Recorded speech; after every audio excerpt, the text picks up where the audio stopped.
Rather a cool evening. And there is Miller. Miller out of the University of Miami. Strong leg. Wind at his back.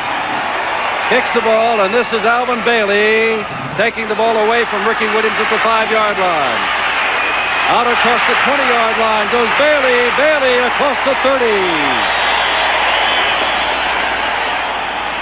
Tackled out there by Carl Qualls, a reserve linebacker.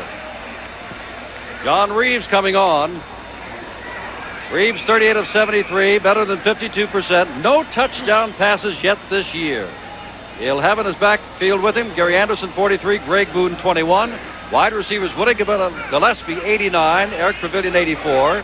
Marvin Harvey number 87, the tight end. Fike and Kenai the tackles. Dean and Newton the guards, and North is at center. First down from the 32. Ball is handed off to Anderson, and Anderson doesn't get far. As Joe Costello, number 99, and Fernando Jackson, 53, came in to make the stop. A gain of a yard, 2nd and 9. Dow Brown, 70. Don Latimer, 72. Costello, 99, the front three. Tom Dinkle, 52. Vaughn Johnson, 33. Andy Hendel, 58. Fernando Jackson, 53, the linebackers. Gray and Lott, the corners. Brown and Bessalou are your safeties. 2nd down, 9. Here comes Anderson trying to get outside and tackled from behind. A fine play there by Andy Hendel, number 58. A linebacker like Vaughn Johnson, a rookie out of North Carolina State. And on 2 running plays in a game that Don Heinrich we expected to be a passing game, it is 3rd down and 10. Well, Steve Spurrier, who is not necessarily a conservative type play caller, has come out running the football. He said he was going to do something big early. The last play, Newton, the right guard, was pulling in front of Anderson. He didn't hit anybody. Good defense. 3rd down from a 32. Reeves back for his first pass. Gets it across the middle. It is intercepted by Fernando Jackson. Flags go down as Jackson gets down to the 31-yard line. That may be just a bag thrown for where the play began, but it also might be a penalty. Let's wait and see. That's what it is. It'll come to the 31, 1st and 10. Reeves making the handoff fake in there. He wants to drop it over the top after he had made that play fake to Gary Anderson. A poor throw that went short. Fernando Jackson in excellent position to pick it off. Did a fine job to get it in good field position. That is only the 3rd turnover all year long for Reeves and Tampa Bay. The quick pitch back to Larry Mason, and Mason doesn't get very far, but a flag goes down at the 30. Well, Jim, this is kind of interesting. 2 clubs that are expected to put the ball in the air have kind of totally changed their philosophies here early in the early going. How many coaches on both sides have told us, if we see a holding penalty, that this is going to be at least a 4-hour game because they're going to throw that much? Well, I think both coaches, as we had talked to them for a couple of days since we've been here, have indicated that that's the strength of their attack. So they're starting out, obviously feeling each other's out just a little bit. And then I think we're going to see a lot of fireworks. Here's Bill Parkinson, our referee, taking the ball back across the 40, and we'll hear the call.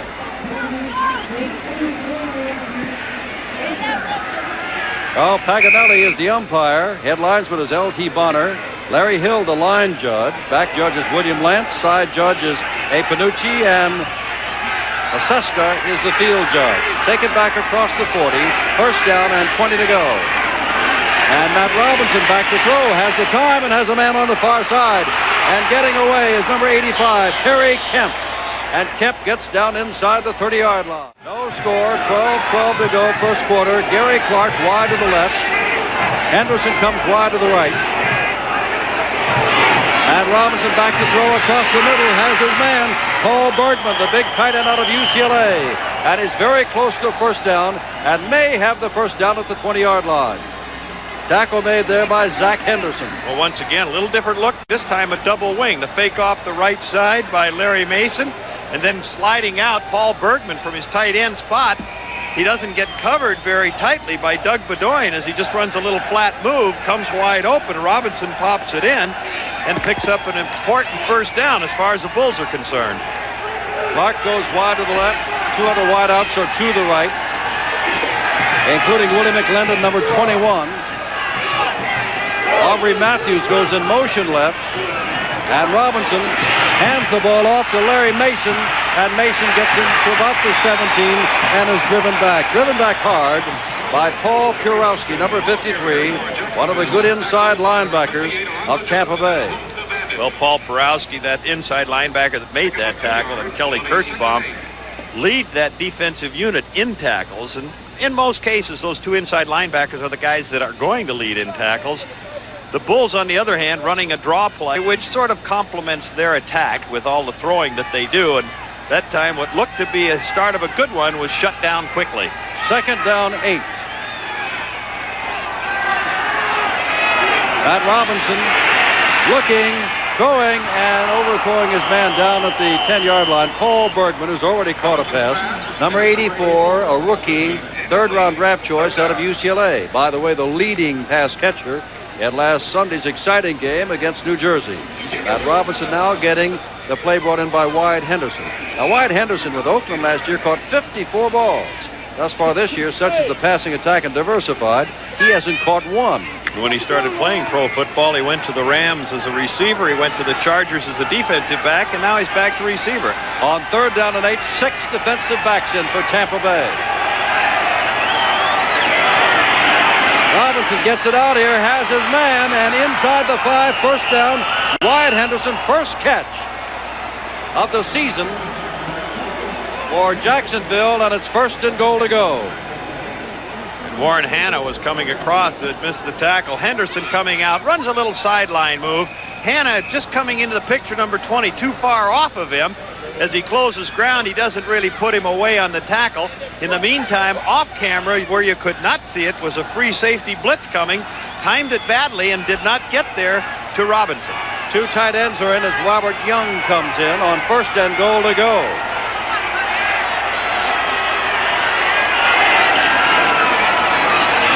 And Robinson looking for a man. Still looking, getting the ball in the end zone, and caught, I do believe, for a touchdown by Michael Whiting. Deflected by a Bandit, and Michael Whiting came down with the ball. Touchdown, Jacksonville.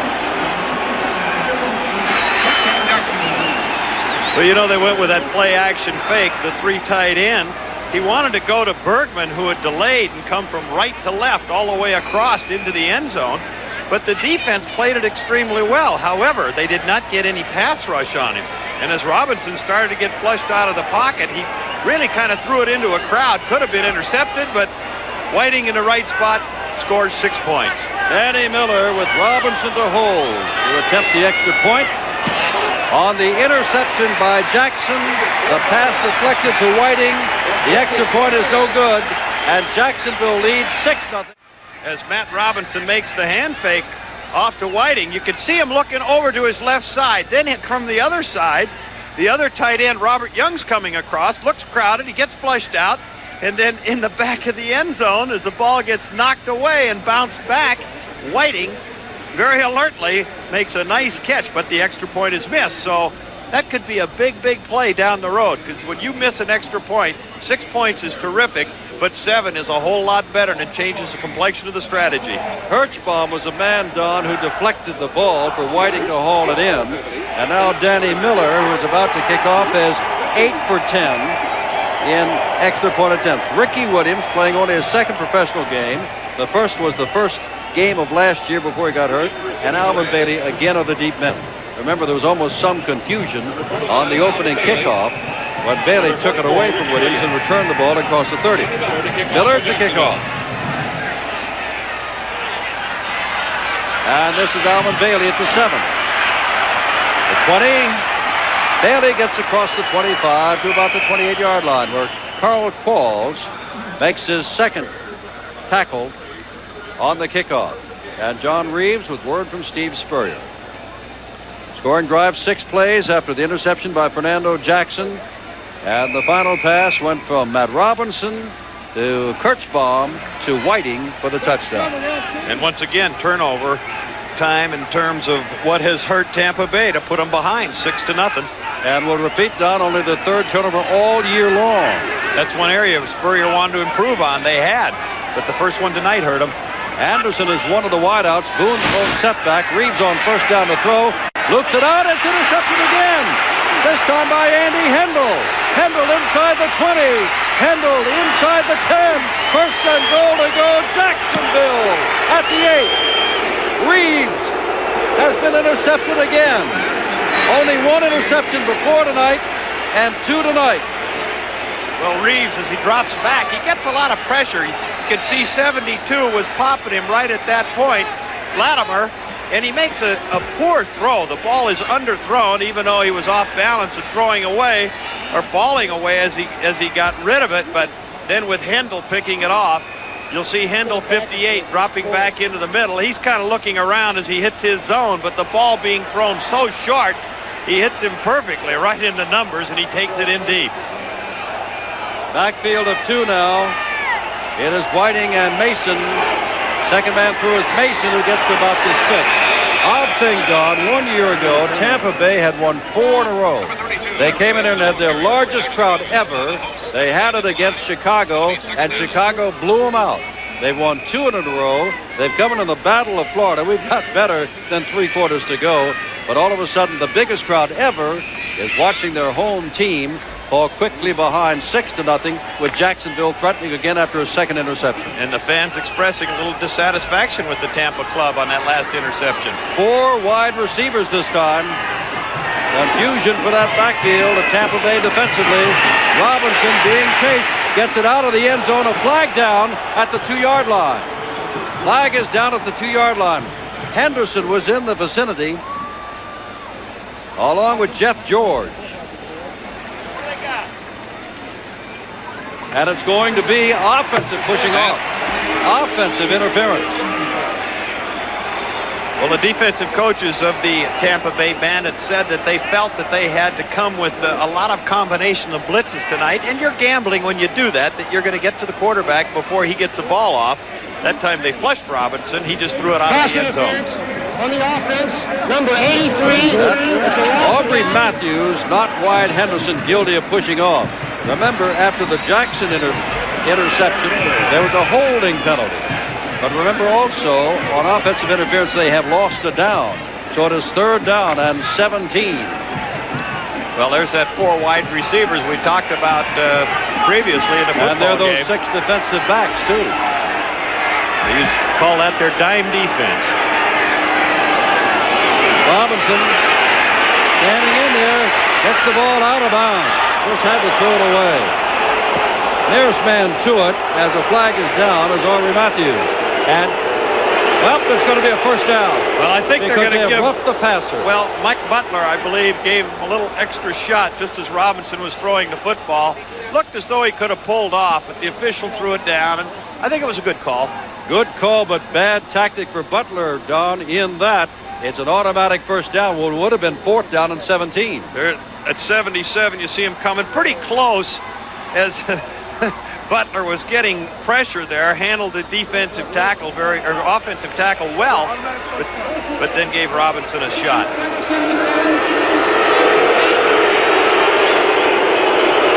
Crowd didn't feel that was the case. Certainly it was their club. It was close, and it became a judgment call. First and goal to go. They're right back at the 8 where they started from after Hendel intercepted the ball. 8-10 left. Clark goes wide to the left. Only 3 wideouts this time. This is McLendon setting up on the right side, number 21. And the quick pitch back, that is Mason. Mason gets down to about the 5, and that is all. As Kelly Kirchbaum, number 51, is on the bottom of that pile. The other good inside linebacker. Well, this has been all Jacksonville, the expansion ball club, and it's been on turnovers, something that Tampa Bay has not done, and Jacksonville has been very guilty of. And that their play at that stage was exactly the same play they started the game with. They put 3 receivers, well, actually 2, and then the tight end to that right side. They just ran a little sweep-type action. Pretty well played defensively. 7:35 to go, first quarter, 6-0 Jacksonville. They're threatening from the 5-yard line. Here's Mason. Oh, he's got plenty of room and scores.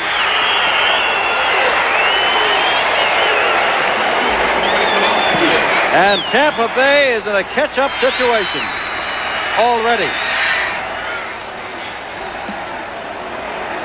The handoff, or pitch out, if you will, to Mason going wide. Again, a little changeup, a missed tackle right there by, looked like number 28, Doug Bedoin, that was trying to come across and get in the action. 23, Zach Henderson was taking a shot. Good running at that stage to get it on in. And they'll go for two since Danny Miller missed the first time. They will go for two. But once again, Infante crossing him up, running in what you would think would be a passing down. Went wide, scored. Three wide receivers. Robinson, the blitz is on. He throws out there, but it's batted down. Intended for McClendon and batted down by Mike Butler. And so it is 12-0 as a point after touchdown kicking. The ball failed on the first touchdown, and the two-point conversion also failed. And it's 12. Look at this crowd tonight. Better than 50,000 they expected. You look around Tampa Stadium, but again, they have been snake-bitten. Interceptions by Fernando Jackson and Andy Hendel have set up two touchdowns. And again, for the third time in this ball game, we say there is Williams to the right and Bailey to the left to receive the kick of Danny Miller. A cool night with a lot of breeze blowing as you look at the field from your left to right. Although the low here in Tampa, not anywhere like most of the country, low in the 50s. But in Tampa, they say that's cold. Here's Miller to kick off. Well, John Reeves had to have had a pretty long discussion with Steve Spurrier on the sidelines as they had two turnovers with his interceptions here, Jim, to give 12 points to that Bull club. Another word about Reeves in a moment as Miller kicks off, and Bailey's going to get his third chance. This drives him to the end zone. He's got to bring it out and will.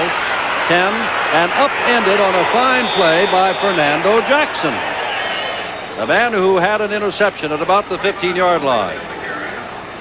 He was a pleasant surprise to Lindy Infante. They got him from the Wranglers, played there last year, and he was injured most of training camp since he reported to this club, but he has really been a force. Don, your quarterback. Here's John Reeves. Had a bad night against Arizona a week ago, but they still came on to win, and he threw no interceptions, had no turnovers. Tonight, he's had two interceptions already.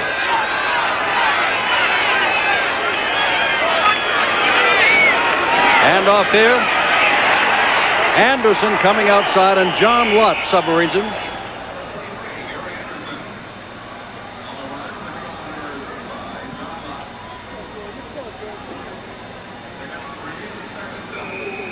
.6:42 to go in the first quarter. The ball at the 17-yard line. Second down and 8 from the 17.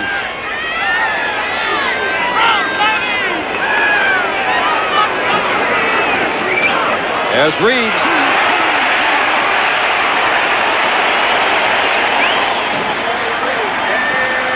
First down, Gary Anderson, Tampa Bay at their own 29-yard line. For those of you just joining us, we've got 6:10 to go. Tampa Bay and Jacksonville, and surprise, Jacksonville leads this ball game 12-0 on two touchdowns set up by two interceptions. One by Fernando Jackson. Later, a pass deflected. Whiting caught for the first score. The second by Andy Hendel, and Larry Mason took it in from 5 yards out. All extra points missed. It's 12-0 Jacksonville. Tampa Bay's got the ball on the only 29-yard line. First down. Reeves intercepted twice. Back to throw and throws it out there to Gary Anderson, and Anderson picks up about 8 yards before Vaughn Johnson and Sammy Brown make the stop. And there's the exciting Gary Anderson. Two tight ends in on second down and short, about 1.5 yards. Gary Anderson is not on the backfield. Greg Boone, a good tough runner, is number 21. And that is Boone with the football, and Boone may or may not have the first down. Don Latimer making his first start because he's had a bad knuckle injury, which was operated on, came in to make the stop. Number 72. Out in the Big East, Georgetown has won, but in the ACC earlier today, North Carolina lost to Duke. Would not that have been an upset day in basketball had the numbers 1 and 2 teams in the country lost? But that's past us now. Let's look ahead to this USFL football game. From the 39, that is a first down for Tampa Bay. You mentioned Don Latimer back in that lineup too, Jim. He was a first-round choice for Denver at one point in his career, but he's working against a rookie, Lee North, in there. So he's been giving him a little problem so far in the ball game. 4.5 minutes to go, first quarter. Reeves Intercepted twice. He's going to put it up again. Puts it up again and overthrows everybody. And Don, he was going into triple or maybe even quadruple coverage trying to reach Trevelyan on that play. Well, I just wonder if he really misread the defense at that stage, because Trevelyan came down, ran a hook or turn-in type of a move to the inside. Gary Anderson was coming out of the backfield, swinging wide like he was going to go upfield. He sort of slowed down and stopped. Trevelyan wasn't sure as he looked at him, and Reeves threw it over the top. It had to be a total misunderstanding between the three of them. 3 wide receivers out on second down at 10. Reeves going across the middle, and he's got Trevelyan first down. Trevelyan inside the 40-yard line and knocked out of bounds at the 38. First down, Tampa Bay, as they come back. John Veselu knocked him out of bounds. Well, we were talking a little bit earlier, what could a quarterback do, or what could Spurrier do? Well, he's doing it right now as Reeves drops back, gets excellent protection. Trevelyan coming across the middle, number 84, into his zone, gets plenty of room to operate, and Reeves lays it on him. Earlier, when he had the interception, he was getting knocked all over the park there, and the most success he could have is Spurrier to give him a little support, him to make a play or two, a couple of completions, the first down that Anderson got running the football, get the confidence of the offense back, get his own confidence back. Trevelyan comes out limping, as you saw, and it's first down. Reeves throwing, makes it one way, throws it the other to Boone, and Boone is down near the 35-yard line. Right. A pickup of 2 or 3 only. Don Latimer holding on along with Tom Dinkle. Tom Dinkle started 10 games for the Bengals last year. Tom Dinkle was captain of the special teams of the Bengals last year. That is Boone, and Greg is out of Duke. Well, Reeves wanting to go with the double screen. He picked it out to the left side to Anderson and then came back to Boone on the right side. Looked like it was going to set up well, but the defense closed it in a hurry. Larry Brodsky goes wide to the right as a replacement for Trevelyan. Anderson comes to the left. 3.5 minutes to go in this quarter. Tampa Bay down by 12. Second down and 7. And Boone with the football. Boone wins his way inside the 30, near another first down at the 29-yard line. It'll be third and short. And you're not hearing boos, you're hearing from Boone. Vaughn Johnson, one-time rival in the Atlantic Coast Conference from North Carolina State, knocked down Duke's Greg Boone. In the 7-year addition, Fred Dean, an offensive left guard, was pulling across from left to right, trapping to that side to give Boone the opportunity and a little bit of daylight to get started in there. Again, 2 tight ends are in. Anderson and Boone on third and short. This is the best drive thus far tonight. Here's Anderson. Oh, look at this fellow scoot. He's got the first down. Closed down as he got to the 26-yard line by Brown and Veselu. But nevertheless, he picks up the first down after following a good block by Greg Boone. Excellent blocking off the left side, and you called it perfectly, Jim, because they had not gotten much blocking out front of it. Boone, 21, who is a solid blocker, clears the way. Anderson timing it perfectly as he was gliding to the left. Saw that little crack, little daylight, accelerated through there. Watch for Willie Gillespie. He's wide to the right, and Kevin Gray is playing well off him. Here's Reeves, but he's throwing out to the right, but over there instead for Marvin Harvey, the tight end. Marvin Harvey, they're going to mark it just shy of yet another first down. Sammy Brown, out of Georgia Tech, ran him out of bounds. And Spurrier felt that Harvey was a great addition when he joined the club this year, just his second year. Moved ahead of their existing starting tight end to earn that job. Not too big at about 227, 6'3", but got excellent hands, and right there picked up a nice gain. Trevelyan to the right, Gillespie to the left. Second down and short. Reeves is going to throw on this, looking for Trevelyan in the end zone, and overthrows it. Back in the end zone with him was Kevin Gray. And it's third down and a yard to go. Less than 2 minutes to go, and this is the first quarter. Tampa Bay on 2 interceptions by 2 different linebackers, Fernando Jackson and Andy Hendel, set up 2 scores. One scored by Whiting, catching a pass, and the other, Larry Mason, running it in from 5 yards out. Well, you know, when you call pass plays, you're always guessing what the defense is going to be in. And Steve Spurrier worked on a particular play for a long time the last couple of days. Wanted to go to the post with Trevelyan. That time he didn't get the defense he wanted, and it was just a ball that Reeves threw away. Third down, a yard to go. Second man, Anderson to go outside. He's got the first down. Gray came up to make the stop with some help from Andy Hendel. But Gary Anderson out of Arkansas picks up another first down. And a good adjustment by Anderson. He's got the lead blocked by Boone, 21. There's no hole when he wants to go off the right tackle. He dips it outside with his quickness and then just turns it upfield before 2 or 3 defensive people close on him. But a good adjustment since there was nothing in the immediate area that he wanted to hit at the point of attack. First down just inside the 13-yard line of Jacksonville in this Battle of Florida. 2 teams from the state of Florida meeting for the first time. There's Boone trying to get outside. Boone maybe got a yard. That is all. Run out of bounds by Bessalou and John Lott. Bessalou's got quite a story. A couple of years ago, driving up a pike near Miami, he saw a car go off the road and into a deep lake. He stopped his car, dove into the lake, and pulled a woman to safety through a half-open window. A nice ending to a rescue story, remembering the great Kansas City Chiefs back who lost his own life trying to save those of a couple of youngsters just last year. Put the ball at the 12, second down and 9. Less than 40 seconds to go, first half. Spurrier with three wide receivers now in his offensive attack. Second down, straight up the middle. That is Gary Anderson. Anderson scored in the first game of the year from there against Houston, a 12-yard run on a play just such as that. Spurrier crossing him up a little bit, gave him what you might interpret as a pass look. Anderson stepping inside on the draw fake.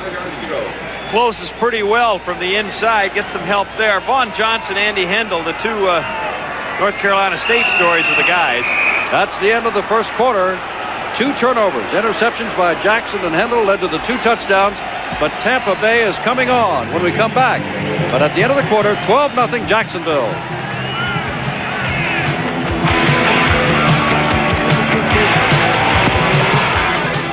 I guess there are a lot of Bandit ball believers in this state. Better than 50,000 on a night in which the game did not start till after 9 o'clock, and on a night in which the game was televised locally in Jacksonville. But better than 50,000 are here. It is third down, 4 to go. The ball on the 7-yard line. Tampa Bay. Reeves arches the ball into the end zone and is caught, but inside the 5-yard line.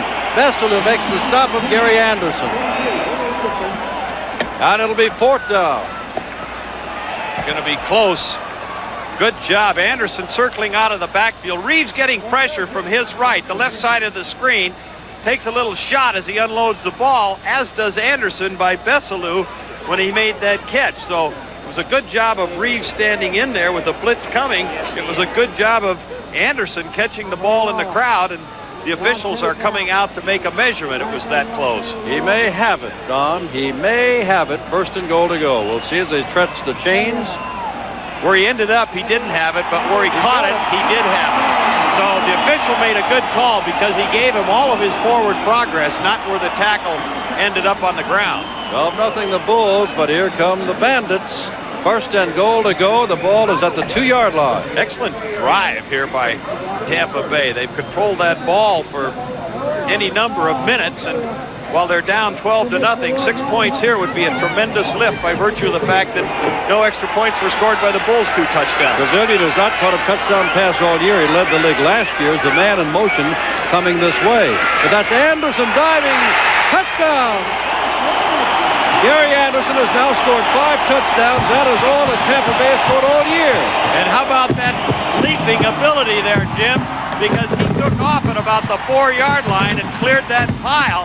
It really took it up over the top and into the end zone. You see right there, leaning sideways, taking a hit from the other side. Wanted to come a little wider right off the tackle spot, but veered it over the guard. As it piled up, he sprung in the air and got 6 points. And now Zenon Andrusisian will try the extra point. It is up, and it is good.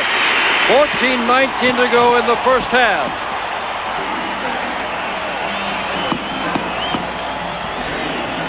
Reeves on the handoff, screened off just a little bit by number 46, Don Bessalou, but you can see the hit he takes from that right side. Big crowd, big game, 12-7 Jacksonville.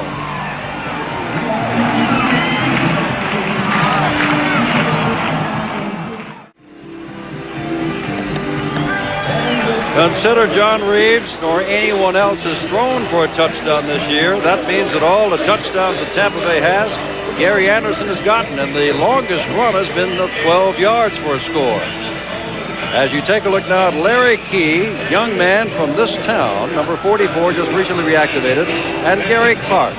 The two men are deep. Key is 44 and Clark is 80, and this is the young, whoops, before his home crowd, Key picks up the ball, and here he comes. Out near the 20. He played at Florida State. And Andrusician will come back and Matt Robinson will come on.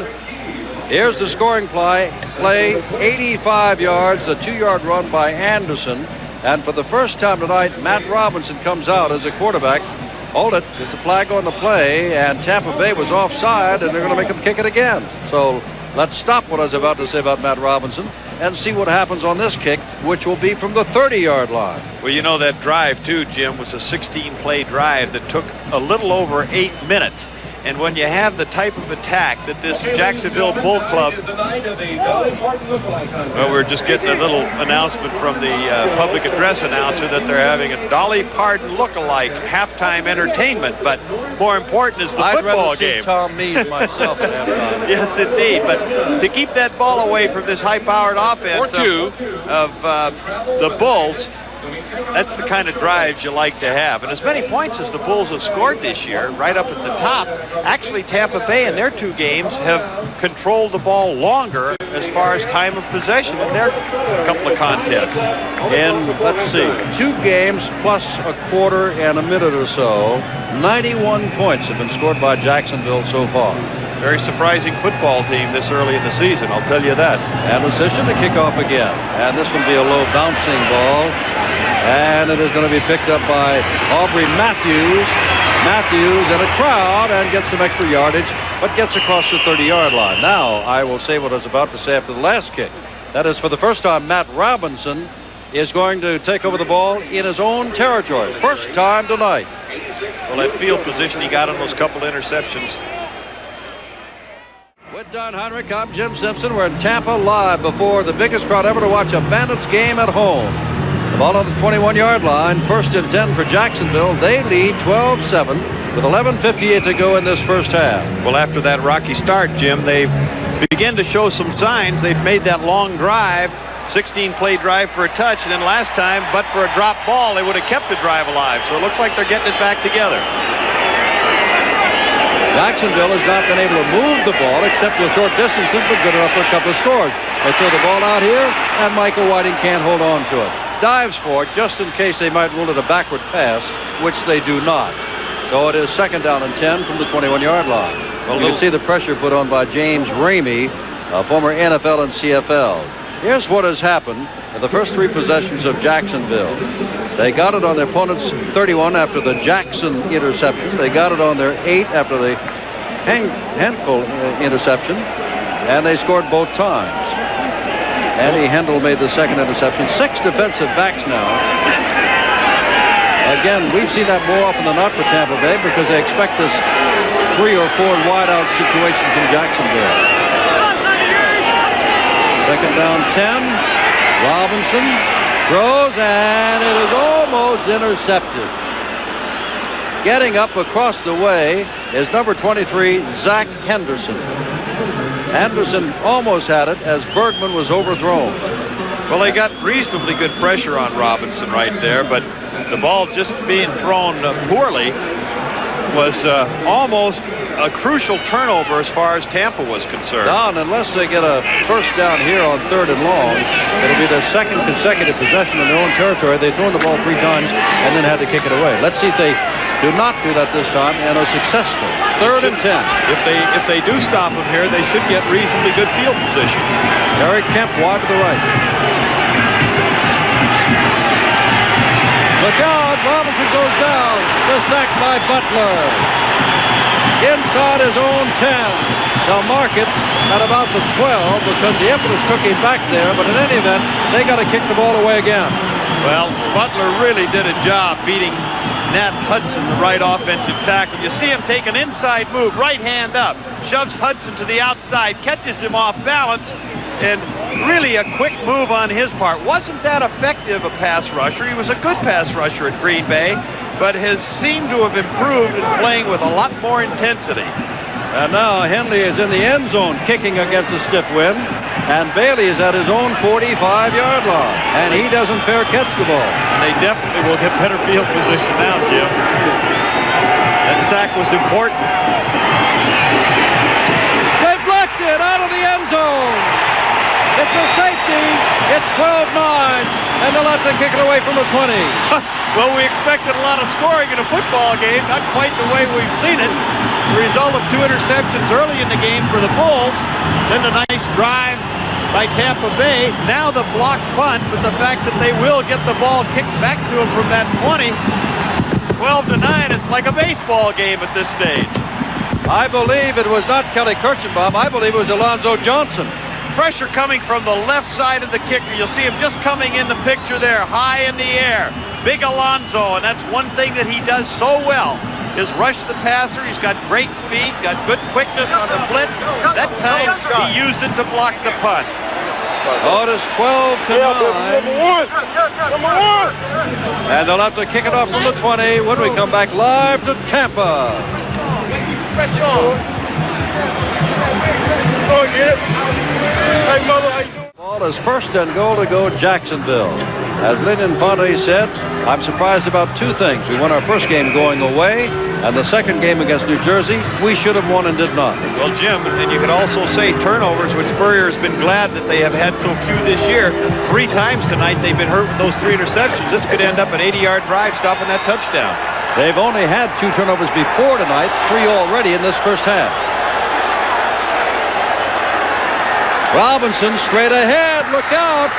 Very close to the touchdown is Larry Mason. Kelly Kirchbaum and Doug Bedoin trying to stop him, but it is second down and goal to go from the 1. Hard running by Mason, just up the middle. Nothing fancy, just blowing up in there, but he made a good move to slide to the right side, then back to the left. At that stage, he got picked up by Gruber, who was in there to make the tackle, but good running by Mason, who was a final cut of the Miami Dolphins. Less than a yard to go. Second man through, Mason. This will be third down. Clock stops momentarily only while they unpile the group. Good job defensively to stop him at that stage. Jim, that brings up a situation now, assuming that Lindy Infante looking on and signaling the play in, assuming that the Bulls do not get in here on this play.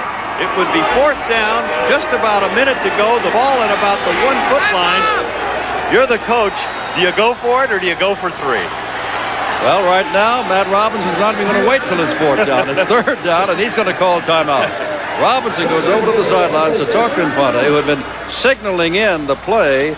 Robinson took one look and said, now wait a minute. Well, they've called time before this largest crowd ever, as we suspect, to watch Tampa Bay play here in Tampa Stadium. And you know, they're expecting a big crowd for the Generals game tomorrow. Out in Pittsburgh, they say they're going to sell out tomorrow for the debut of Mike Rozier and the Maulers back home. So attendance-wise, this is truly a big weekend for the USFL. Yeah, a good decision by Robinson there. They had 3 timeouts, not wanting to make a mistake or possibly misunderstanding what Infante was signaling in, or maybe didn't like the play. He said, forget it. I got 3 timeouts. This is no time to have an error at this point of the football game. We've made a long drive. We want to get 6 points. Don't want to settle for 3. I'm going over and just make sure exactly what my leader wants to run this time. And if not, what does he want to do on fourth down? Should I take another timeout?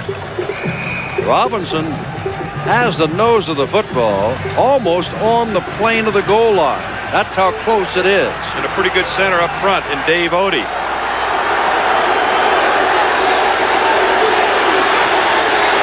There's Robinson bootlegging it, still running. Robinson puts the ball in the end zone. They say touchdown.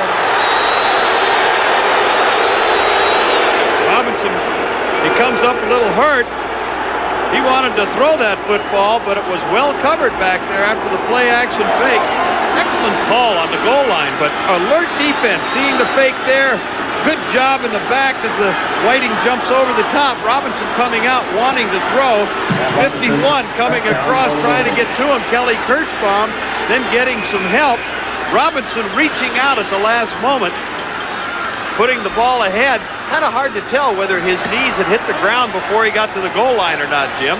At a moment I saw it, Don, I thought it's a good call. And after looking at the replay, I think it's a good call. All we know is that it counts. It's 6 points on the board as far as the officials are concerned and the Bulls. They have not converted yet on a 1 or 2 point conversion. Danny Miller would try to get one of them right, puts it up, and that is no good. They still have not gotten an extra point.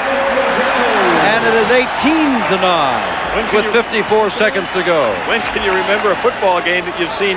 Well, of course, one was a try for 2 points, but after touchdowns that no points were scored. Here, two kicks, and oftentimes extra points can come back to haunt you in a football game, and I think it's a terrific rule to have that 2-pointer in the USFL as they do, because as this game goes down the road, if you were to assume that Tampa were to come back and score and kick an extra point, they could make that score 18-17, or then a field goal would be all they might need. But I think we're going to see a lot more fireworks before this football game's over. 54 seconds to go in the half. Miller to kick off. And he's going to kick it along the ground. Whoops. Picked up there by one of the tight ends. That is Harvey. And Harvey does not look like a scat back, does he? Almost looked like he lost the football there for a moment. But they say that he has got it. The man with him, Courtney and Carl Qualls, and we've called his name a few times on kickoffs tonight. Number 55, the rookie out of Idaho State. There's a scoring drive, 80 yards, 13 plays, and Robinson, technically, you got to say the 1-yard line. That'll go in the record books that way, but you and I know it's about the 1-inch line. A long way to run for about an inch or so. From the 31. First down, Tampa Bay, they're down by 9. Harvey should have taken it straight up the field, Jim. Paralleling like that cost him. Here's Reeves. Reeves puts it up for grabs, and it is grabbed by Trevelyan. And a flag down. They may have roughed Reeves, which would give them some more yardage. Trevelyan caught the ball, but Reeves was rough, and that will move them to about midfield with the first down. Reeves was hit extremely late. We're so far removed from the field, it's difficult to tell. I think it might have been Costello that got a piece of him, but I can't quite pick up the number from this distance. We'll get the call from the official, but that could be very costly. 40 seconds to go, 3 timeouts for Tampa. They could quickly get into field goal position, let alone the possibility of getting 6 points.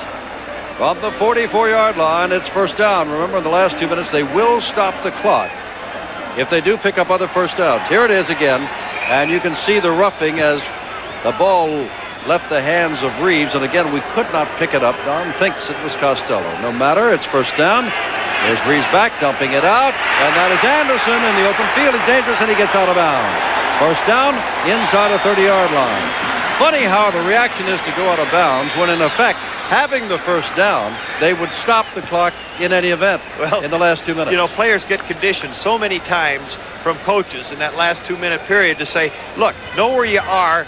After you get what you can, if it's another 2 or 3 yards, forget it, get out of bounds. But with this particular ruling, it would stop the clock. Now, that play right there was exactly the same play that Gary Anderson dropped earlier in the football game. And it looks like a simple pass because it's close. Such touch on it. Reeves kind of laid it there soft, but he was effective.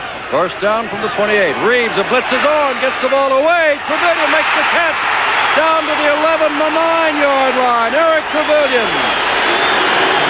The blitz was on. Courtney was coming from the left side, and Matt didn't get to him in time. John Reeves unloaded. Steve Spurrier on the sidelines calling for timeout. He wanted Reeves to get that timeout. But an excellent job by Reeves, as you described it, with that blitz coming of dumping it down the middle, that inside, down and in, or square in type action to E.T., and he caught it. We said, hey, earlier, they got a chance to get 6 out of this, let alone 3 points. So with 23 seconds to go, still 2 timeouts left, sitting at the 9-yard line or slightly inside of it, they can very easily get off another 3 plays. It's going to turn into a wild one, I think, Jim. We've had some wild ones today. The Big East Championship was won by Georgetown over Syracuse, close for a long while before the Hoyas broke it open. Now live from Tampa Bay and Jacksonville in the Battle of Florida. The first time these two Floridian USFL teams have met. We've got Tom Mees coming up with the big plays at halftime and then the second half of this game before a record crowd in Tampa Bay. As Don said, 23 seconds to go first half. It is 18-9.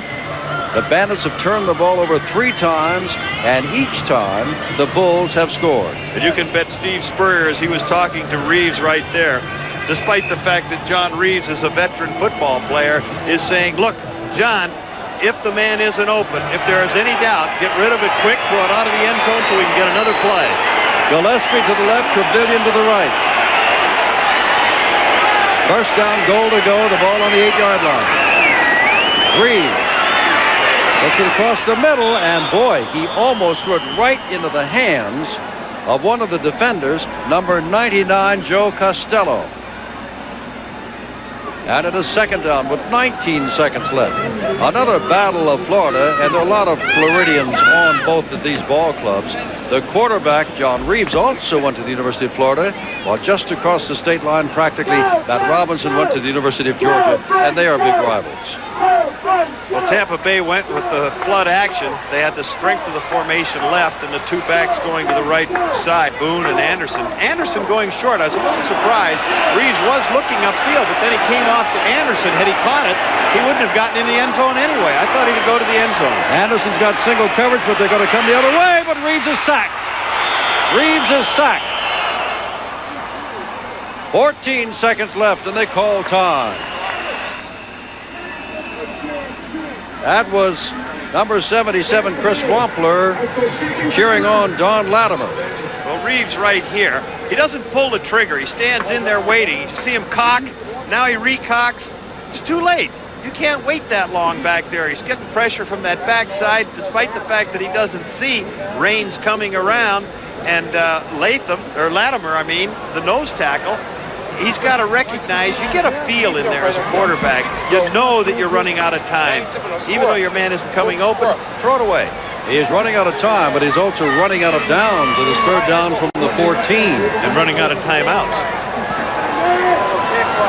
Oh, this is a big play here. They go to the end zone if it's incomplete. They've got to get the ball, remember, into the end zone. They can't pick up a first down, because the original line of scrimmage was the 8-yard line. It was all or nothing at all. As out comes Lewis Gilbert, yet another tight end. Eric Trevelyan comes back out. You know, I think that's one of the toughest things for a quarterback, Jim, is to stand in there like that, because you keep waiting for a receiver to make that break, figuring that you know you can get it in there, and all of a sudden, boom, you're down. Here's the surprise. Gary Anderson, who scored all our touchdowns this year, is not in there. Trevelyan is wide to the left. Gillespie to the right.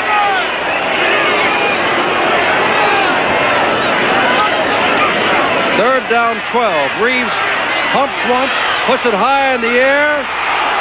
No good. Knocked away. Vaughn Johnson and Bessalou back there. I believe it's Johnson who really knocked it away. And it's fourth down. Good job by Johnson to get back there. They went with the back coming through, hooking up. Reeves pump faked it to him. It's sort of like a short hook and go type of a thing. Tried to lay it soft over the top. And Johnson right on the spot. 3 downs from the 8-yard line, and they'll try a field goal from the 19-yard line for a 29-yard effort. Zenon Andrews has been in there from 29 yards out. The ball is up, and it is good. So they do get on the scoreboard with a 29-yard field goal with 6 seconds to go in the half. And that makes it 18-12. Jacksonville, which is led all the way. Steve Spurrier, you could see him brushing away the hair from his eyes. He's a quarterback. He loves to score. He's got a good offense, but then a first down at the 8 and had to settle, kicking the ball away with a line of scrimmage at the 12. Well, you have to think, initially, when you get the football as deep as they did, the ball was a little bit of a short kick as they kind of squibbed it and picked up at that stage. They did not bring it back a long way. Marvin Harvey, the tight end, kind of left them backed off at around the 31-yard line or so where they started their drive. But then they moved it nicely downfield, and you would have thought when they got inside at that 8 or 9-yard line that they'd have gone to the end zone. They really didn't. Everything was underneath, and they did have to settle for 3. Jacksonville 1-1. Tampa Bay about to kick off 2-0. Tampa Bay next Sunday has another tough one. This one is proving tough tonight. They go on out to play at Denver before coming home on a Monday night game to play Birmingham. So things don't get any easier back there. Clark is back along with Aubrey Matthews. Clark number 80. Matthews 83. 6 seconds to go in the half. Kicked the ball along the ground. Picked up by one of the up men. And we'll have to pick out his number for you. That is number 52, Tom Dinkle, as time has run out in the half. What a half this has been. 3 turnovers by Tampa Bay gave Jacksonville the lead, and they lead at the half 18-12. Huge crowd on a cool night in Tampa Stadium, where their team has not led since moment 1 of this ball game, Saturday Night Live on ESPN, but they've got the ball now out at their own 38-yard line. 2nd down and 10. Spencer Jackson has replaced Willie Gillespie. Jackson's number is 88, just reactivated. And remember, Ricky Williams is in there for Gary Anderson. These back throws as he is hit, and that's why the ball is underthrown. He really took a shot as he was hit. It looked like Fernando Jackson was in there. Tom Dinkle came from that right side, right in the lane where Reeves was throwing the football, and had he been able to get that ball up just a little bit, he would have had a completion because they were in a man-for-man coverage, as secondaries will be when the blitz is on. 3rd down and 10. Word, we have not heard that he's any worse. We did hear that nothing was broken, but now we understand Matt Robinson, quarterback Jacksonville Bulls, will not return tonight. With 6:28 to go, 3rd quarter, 18-12 Jacksonville. 3rd down and 10 for Tampa Bay. And the Bulls using a 4-man rush with 5 DBs. 3 wide receivers for Tampa Bay. They put the ball out there, and it was caught by Brodsky, but not enough for the first down. But a flag goes down. Did they grab him by the face mask, or was there unnecessary roughness? Flag goes down, and that would be enough for the first down if it is against Jacksonville. Number 20. And it's against Jacksonville. Billy Caesar, I believe. 82 coming downfield right there. That's Larry Brodsky. Picked him up from New Jersey, steps inside. Billy Caesar gets an arm in on him, the 6-year veteran. He's their 6th defensive The ball will be back in moved. most cases, but he got in there just a little bit quick on Brodsky. Ball at the 48-yard line of Jacksonville. Pass interference, number 22 on the defense. It's a first down. Over here. On what? On what? Well, I believe the official, when he called the interference call, he said number 22, Kevin Gray, but I think he meant Billy Caesar. That was Caesar on the play. Bill Parkinson, a referee. Remember the other members of his crew: Carl Paganelli, L.T. Bonner, Larry Hill, William Lance, Judge A. Panucci, and Sestra. That time has been called on the field. We'll tack on 15 more yards. They're going to chalk on 15 more yards. Somebody said something out there. Well, there go 15 more. You got to figure that he said, wait a minute, Kevin Gray is 22.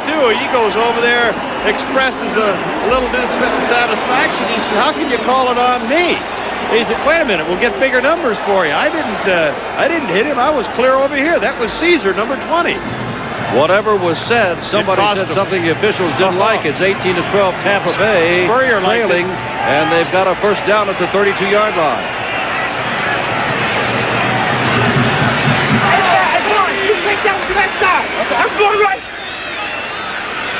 Here's Reeves, makes the handoff, now throws it deep in the end zone for Trevilian. Touchdown!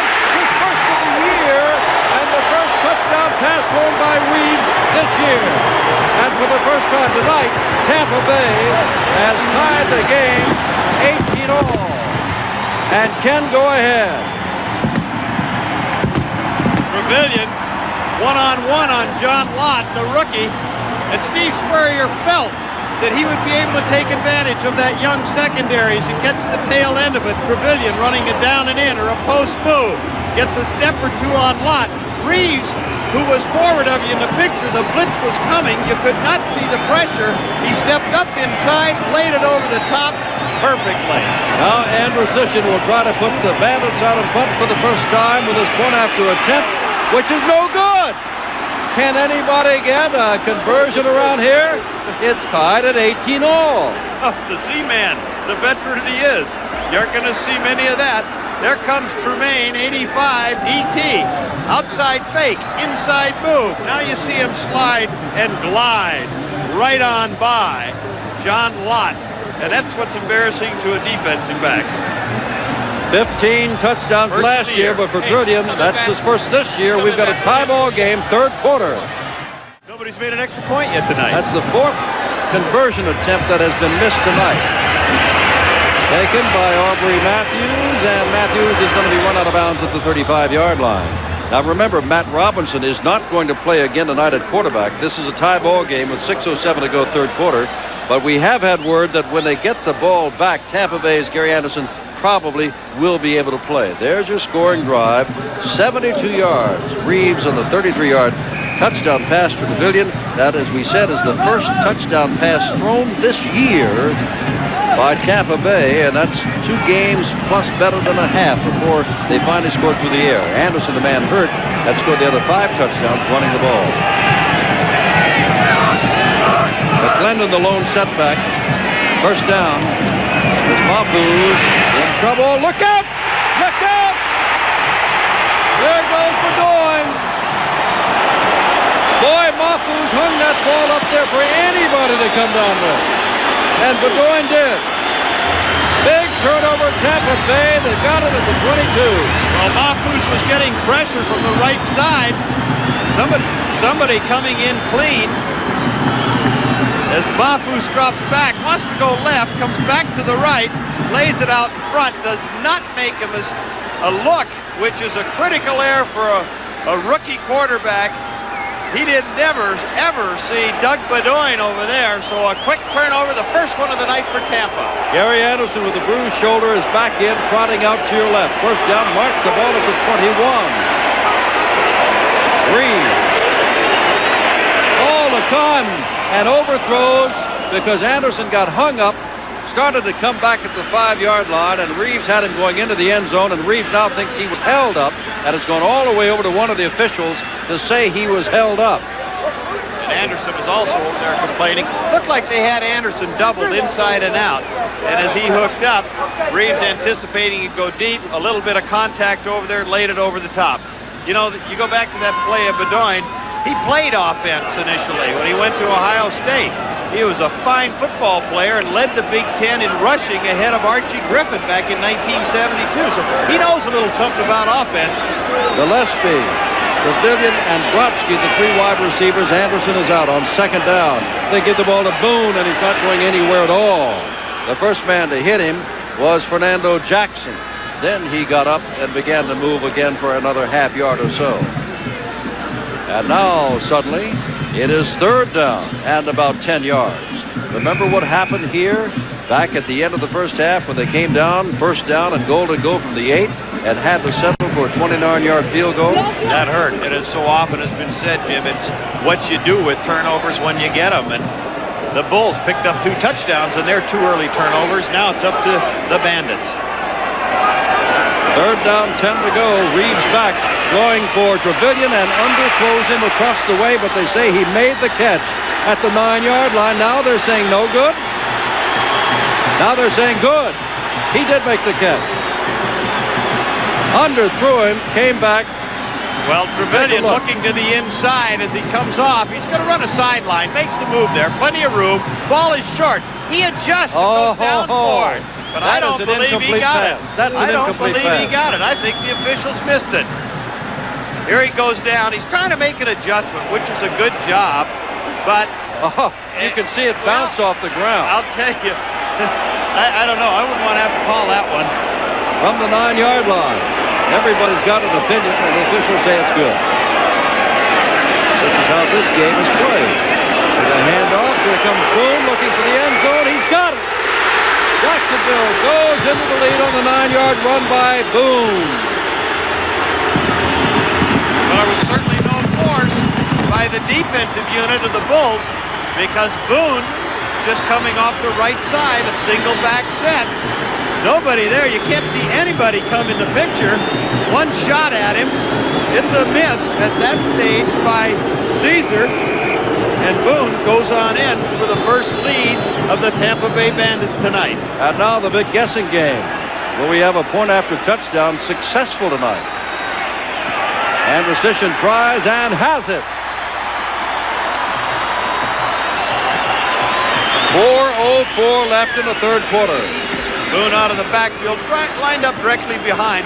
They call that their bandit set, sort of a double wing look. There's Caesar missing at the goal line or about the 2 or 3. Good body lean by Boone. He's a low, stocky guy to begin with. And as he gets that forward motion, from this angle, you'll see him kind of lean into Caesar right there. Nothing fancy. You don't limp leg him. You don't straight arm him. He just uses balance. As we leave you, Don Vesselou is still complaining about that complete pass. Not the moon over Miami, but a half moon over Tampa Bay. And they are leading as we begin the fourth quarter. I'm Jim Simpson with Don Heinrich. We're live with the USFL on ESPN Saturday night. It's 25-18. The ball is at the 6-yard line. Matt Robinson is out on the sidelines. Robbie Mahfouz is running the show. Second down and goal to go from the 6. Clark goes to the left. Aubrey Matthews to the right.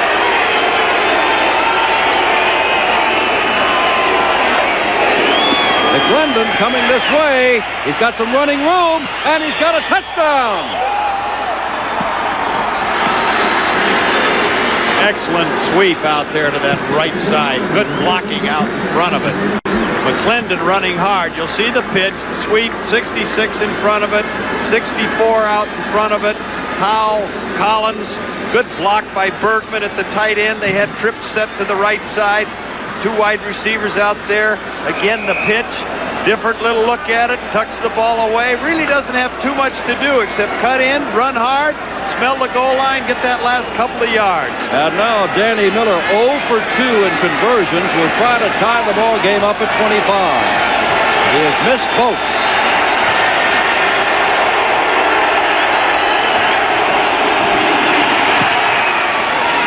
Tie ball game. It's 25 all. Eureka. Got one through there. And we still have 14 minutes and 55 seconds left to go.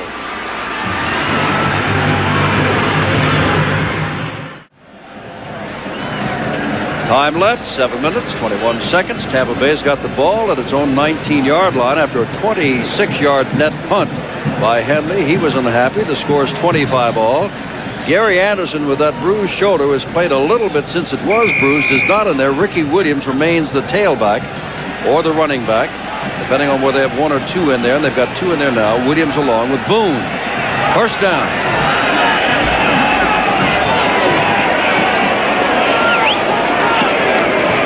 And there is Ricky Williams, and he is ridden down very quickly from the top. Looked like Michael Raines was up on top of him, and Don Latimer down below. And it is second down. Clock continues to tick toward the 7-minute mark. We've had a lot of scoring to reach 25 all, but I guarantee you the score that wins is going to be the score that's remembered in this ball game tonight. And if John Reeves in Tampa Bay wins, they'll say, so what? 4 interceptions. But if he should lose, they're going to say, good heavens, 4 interceptions, 3 of which set up scores. And 1 prevented a score. 3 wide receivers for Tampa Bay on second down and 10. Reeves across the middle. Oh, what a shot. Taken by Vesselou to Willie Gillespie. Willie has had the ball thrown to him 4 times tonight, and 3 times he has just been massacred. Well, you'll see Boone come through. He actually clears it out. Gillespie will come from left to right across the screen, down low. The ball a tad behind him, but Vesselou had him zeroed in all the way. He knew he was going to get it, and Gillespie knew that he was going to get it. So he didn't get too much yardage out of it, but he paid the price. Third down and 8. Reeves being pursued, flag down, could be holding, and now he goes down. Val Brown, if it is against Tampa Bay, you know they'll refuse it because Brown made the good play. That'll be close to a 13 or 14-yard loss on the sack, and most likely it is a holding call against the Bandits. And that would mean they would be punting from the end zone. So field position once again would be in favor of the Bulls. From the end zone into the stiff wind. 61 offense holding, 66 offense holding. The penalty is declined. Fourth down. The official says Nat Newton, the right guard. Lee North, you'll see him inside there, number 66 and 61 respectively, and 70. Right there, John Canine, they just pull him right to the ground. Clark is standing inside the 45-yard line of Tampa Bay for this Anderson kick. Kick is away. Clark calls for a fair catch. And maybe wonders why he did it at the 48-yard line. But he's got the ball. 25 all, 5:52 to go, and Jacksonville is Tampa Bay territory. Now from the 48-yard line, 5:43 to go, 25 all. Jacksonville has got the ball in Tampa Bay territory, first down. Mafu is the quarterback. Mac Robinson can't play. McClendon, he's been running all night long and picks up 4 or 5 yards, knocked out of bounds at the 44-yard line by Fred McAllister, who is filling in for Kelly Kirchbaum, who is still on the sidelines. McClendon with good speed on that pitch. He's run that 3 or 4 times tonight and picked up nice yardage each time he has. Got a good feel for it as he comes out keying the guards. He just kind of maintains a good relationship with them. When they turn upfield, he turns upfield. He doesn't outrun them, and that's the important part. But when he does see that daylight, that's when he turns on and accelerates. Second down and 6. Quick count. McClendon looking for running room and manages to get the ball. Lost the football. McClendon lost it. The officials say Tampa Bay got it. Look at the fight for that ball down there. Could be Bedoin, 28. That's who it is. It appears to be. Bedoin, who intercepted a pass earlier to set up a touchdown by Boone, makes the recovery of the fumble by McClendon. Well, McClendon struggling for extra yards. You see him come off the right side right there with a handoff from Mafus. As he struggles through, he goes down. The ball will sort of trickle out. There comes Bedoin on the inside with a lot of other people grabbing, and as frequently you see that struggle, the guy with the strong arm wins. Bedoin did it. First down from the 40-yard line. Tampa Bay. Reeves to throw on first down. Left it out there as Boone, and Boone gets to the 45-yard line, where he's knocked down hard there by Vaughn Johnson. And Steve Spurrier must believe that maybe he can pull this out. He had a tough time in the first game, remember, beating Houston 20-17 when they couldn't take it in. And then on a 49-yard field goal with less than 3 minutes left last Monday night, he tripped up Arizona. In that game, his team had no turnovers. Tonight, they have had 4 interceptions. Second down and 5.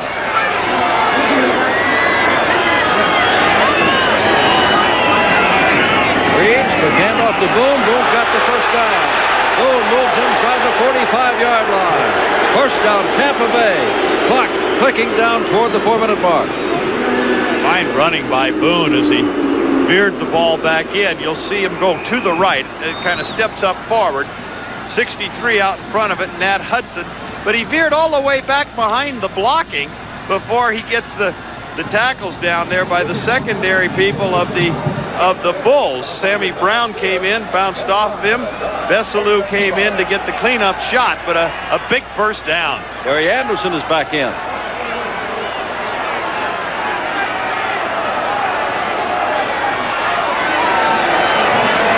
Long count by Reeves. And here's Anderson. And he he's going to be knocked down. A good tackle by Don Besselou, the former Dolphin, who played some of 1983 for the Los Angeles Raiders, the Super Bowl champions. Come on, Well, we spent a Monday and a Saturday in Michigan, and Novo Vujovic won both ball games within the last minute. And now we're spending a Monday and a Saturday with Tampa Bay. And could it be that Anderson is going to win 2 games in a row? The wind, he will have to kick into it if it comes to that. But it's coming down to 3:25 now. Here's Reeves on second down, putting it over the middle. Oh, almost picked up by Besselou, and then almost caught by Trevelyan. Well, it bounced off of Besselou, should have been intercepted, but then could have been caught by Trevelyan had he been alert. Trevelyan coming behind him. There you see Besselou reacting back. The ball short, right through his hands, and then just a little out of the reach of Trevelyan. The play previous to that, Gary Anderson on that sweep appeared to be a little bit hurt and came out of the ball game, Jim. We have not seen him come back in yet. Well, he's had those bruised shoulders suffered earlier, and he's on the sideline now, but now it looks like they're looking around his legs. Big down, 3rd and 9. But it's 3rd and 9. It is a big down. So what do you do if you don't make this? Here's Reeves. He's going to run for it. He's not going to get it. Reeves is not going to get it. Vaughn Johnson, number 33, is a man who got him around the ankles, and then he got some help from Joe Costello. But it is 4th down, and you would imagine that Steve Spurrier would say you got to go for it. That is Anderson with his knee. That is not a big concern now. I mean, his health is always a concern, but the 4th down play is of concern, and let's see what they do. 4th down, 6 to go, tie ball game, clock running, 2:50 left. Well, Steve Spurrier is well, not they're going to above. try Andrusician. Well, I don't know about this because he's kicking. Now the wind has shifted around. Hold it. The wind has shifted around and is now, if anything, a little quartering, but from behind him. But they've run out of time, and that may really take him out of field goal range. If he weren't already at about a 60, well, at what, a 57-yard mark, this would make it over 60 yards. I was going to say Steve Spurrier is not above gambling with a fake punt at that stage had he not chosen to go for the field goal. It appears as though he might have Penalty is declined. 4th down. intentionally taken the penalty to try and get a little more area to operate on the kick, but the Bulls have declined the penalty. Well, they'll stay right there, only this time they're going to kick it away, meaning punt it away. High ball game. Facing a possible overtime. And Andrusician gives a punch to it. The ball is going to be put down inside the 5-yard line. How about that? Tim King, a reserve safety, gets downfield, puts the ball down, and Jacksonville is bottled up. But time is running out. 2:26 to go, 25 all. Steve Spurrier's team thwarted a 34-yard punt, but the big thing is where it stopped and was stopped by Tim King. And the big thing behind that is what the defense does here. They want to get them 3 and out. If they can hold them back in there, the fact that that wind is quite stiff, the Bulls would have to kick into it, and chances are Tampa Bay would get it up around the 40 or 45-yard line. Now, Tampa, on the other hand, has 3 timeouts. How many would they choose to use as they wind to the 2-minute in order to try and salvage some for the offense? Bobby Mapu is playing, of course, because Matt Robinson hurt his foot and is out. Glendon gets a couple of yards. Well, better than that. Across the 5 and out to about the 7. They may even mark it at the 8-yard line. Funny about that wind, I couldn't believe not that Zenon was going to actually kick, but the wind has shifted around. We've got less than 2 minutes to go. It's tied at 25.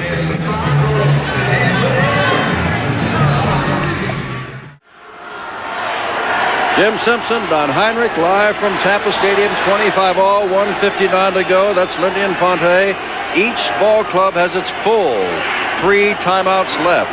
By the way, Willie McClendon, who fumbled, but with no real problem except they kicked the ball within the 5-yard line, has gained 95 yards rushing the ball on 12 carries all in this half. 2nd down, 5 to go. Mason sets up to the left. And they're going to give it to McClendon again. This time he gets out to the 10. It'll be 3rd down and 3 to go from there.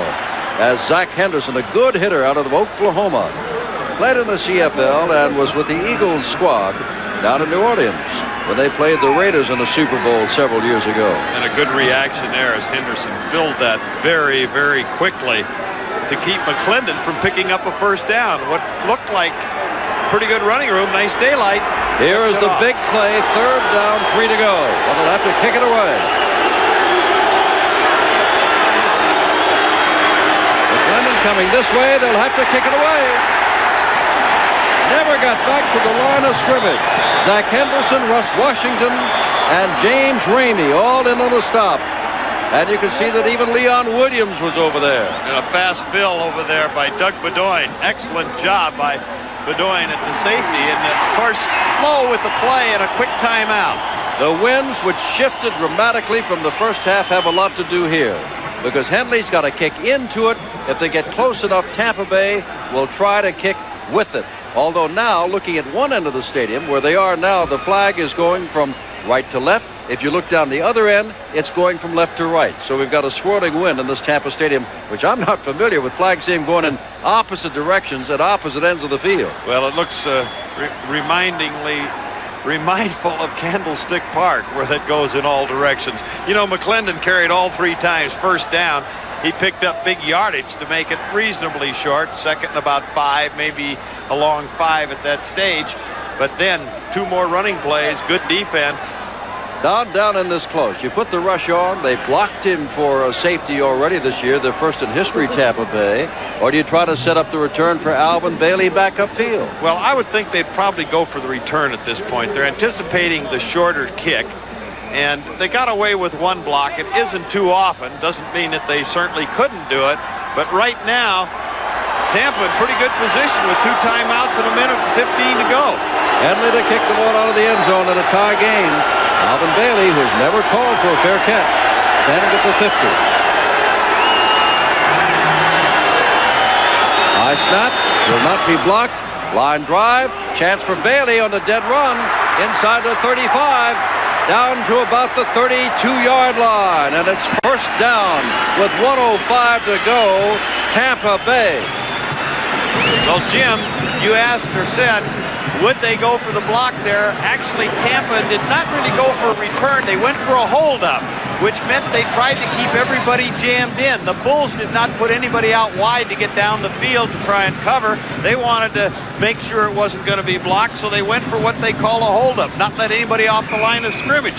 With the short kick, Bailey didn't fool around. He just took it, got as much as he could, and is sitting at the 32 for the Bucks. He returned at 13 yards, so they only picked up 22 on the kick. 1:05 to go.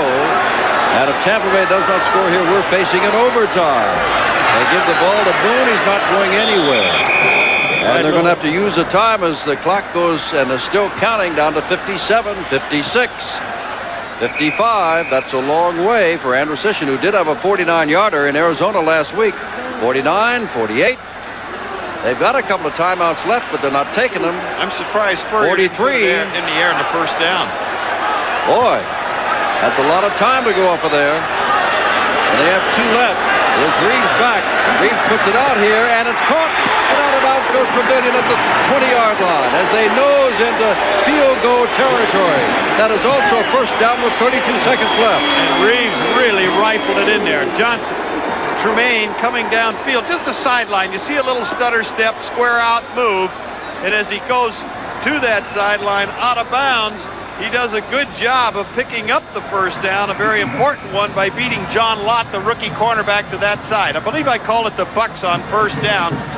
The Z-Man pacing the sidelines, nothing new to him. Well, he won it last week in Arizona. But less than 3 minutes to go. We've only got 32 seconds to go here. There's Boone trying to get outside. And he better run outside, gets down, and he did not get outside. Clock is running 23. He's got not a 1st down, so it doesn't stop there. 18-17. Now they call time with 15 seconds to go. And it is no sure thing if they send out Andrew Sisson even now. Will they take another play up the middle because they've got a timeout to call if they wish? Well, I'll tell you, we got a football game going here, Jim, and it's going down to the wire. A great job by Boone. He was coming off the right side, but as he veered back, broke several tackles, got the running room down the side. He could have gotten out of bounds, and he did not. This may not be the end of the ball game. We may have overtime, but if it is the end of the ball game, Tampa Bay will be 3-0, and Jacksonville will be 1-2 going home to meet New Orleans a week from Monday. And Tampa Bay would be going on to meet Denver. But this man will decide perhaps whether or not we go into overtime, or for the second week in a row, he has won it with a field goal. And most times, you know, you see those field goal kickers, they'll be kicking one over into a net, loosening up, working at a little bit. But as long as the Z-man's been around, he takes one little practice kick there, walks back and forth a few times. Says, I just wonder if Steve Spurrier is going to try and run one more running play. They do have a timeout, and put that ball in the center of the field. It is on the left hash mark, the wind almost directly behind them. Well, I don't know how much they want to fool around with 15 seconds, Don, but if they advance the ball a couple of inches, they get a free timeout in that they will stop to move the sticks, and they would still have the team timeout. Well, but maybe that's just, now. Maybe that makes no never mind with just 15 seconds to go. Maybe they'll just simply try to run it up the middle and get it to where Andrusician would have less than a 30-yard field goal and go from there. Even now, he would have about a 27-yard field goal. So they don't want to do anything reckless. They do have a timeout. And they can probably try to take the ball right up the middle, keep it right in front of the goalpost, and then leave it up to the Z-man. Look at Steve Spurrier. Well, a gutsy call would be to fake a running play and put the ball in the air. You always were a quarterback, and you'll never stop being one. You want to throw the ball, no matter what the circumstance. Steve Spurrier, he keeps him off balance. It wouldn't surprise me. 15 seconds to go. Ball at the 10. They're going to throw it. They're going to throw it out of the end zone because he saw that double coverage was surrounding Eric Pavilion. And so now it'll be, with 11 seconds to go, Andrusician, I would imagine, coming in. But no, they may yet gamble one more time, because after all, that does stop the clock with 11 seconds to go. And it is just third down. 30 face draw. They always have that timeout. And as we said right now, barring a loss on the play, which would be hard to imagine, that Andrusician would have no more than a 27-yard field goal to win. But they're really playing with the clock with 11 seconds left. Well, Spur put it in the air. He just sent Brodsky in with whatever he chose to run this time. Record crowd watching an exciting finish live from Tampa Bay. There's Boone.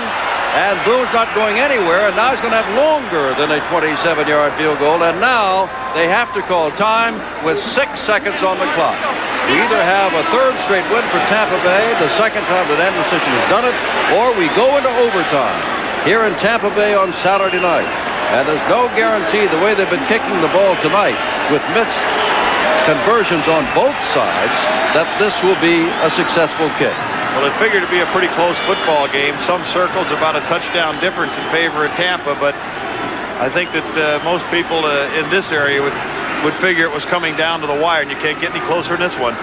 Zeno Andrusician had a 29-yard field goal tonight.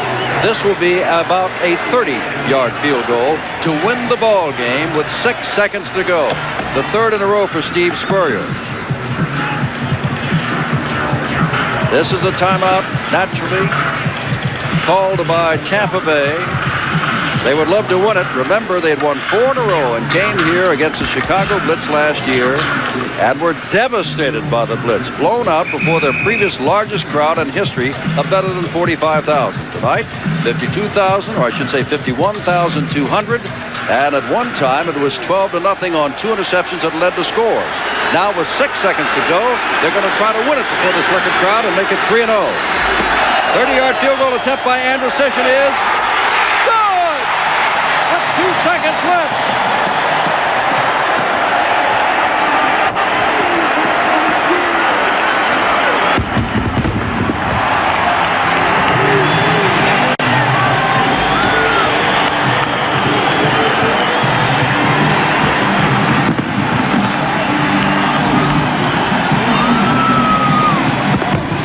Fireworks at the far end of the field.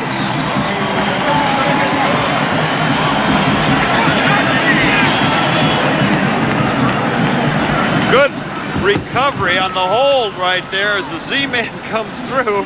And Willie Gillespie jumps into the air, as does the Z-Man. They all know it as the bench empties to congratulate him. But you called it right. Gillespie had as much to do with that as Z did in getting that ball, which was not a great snap.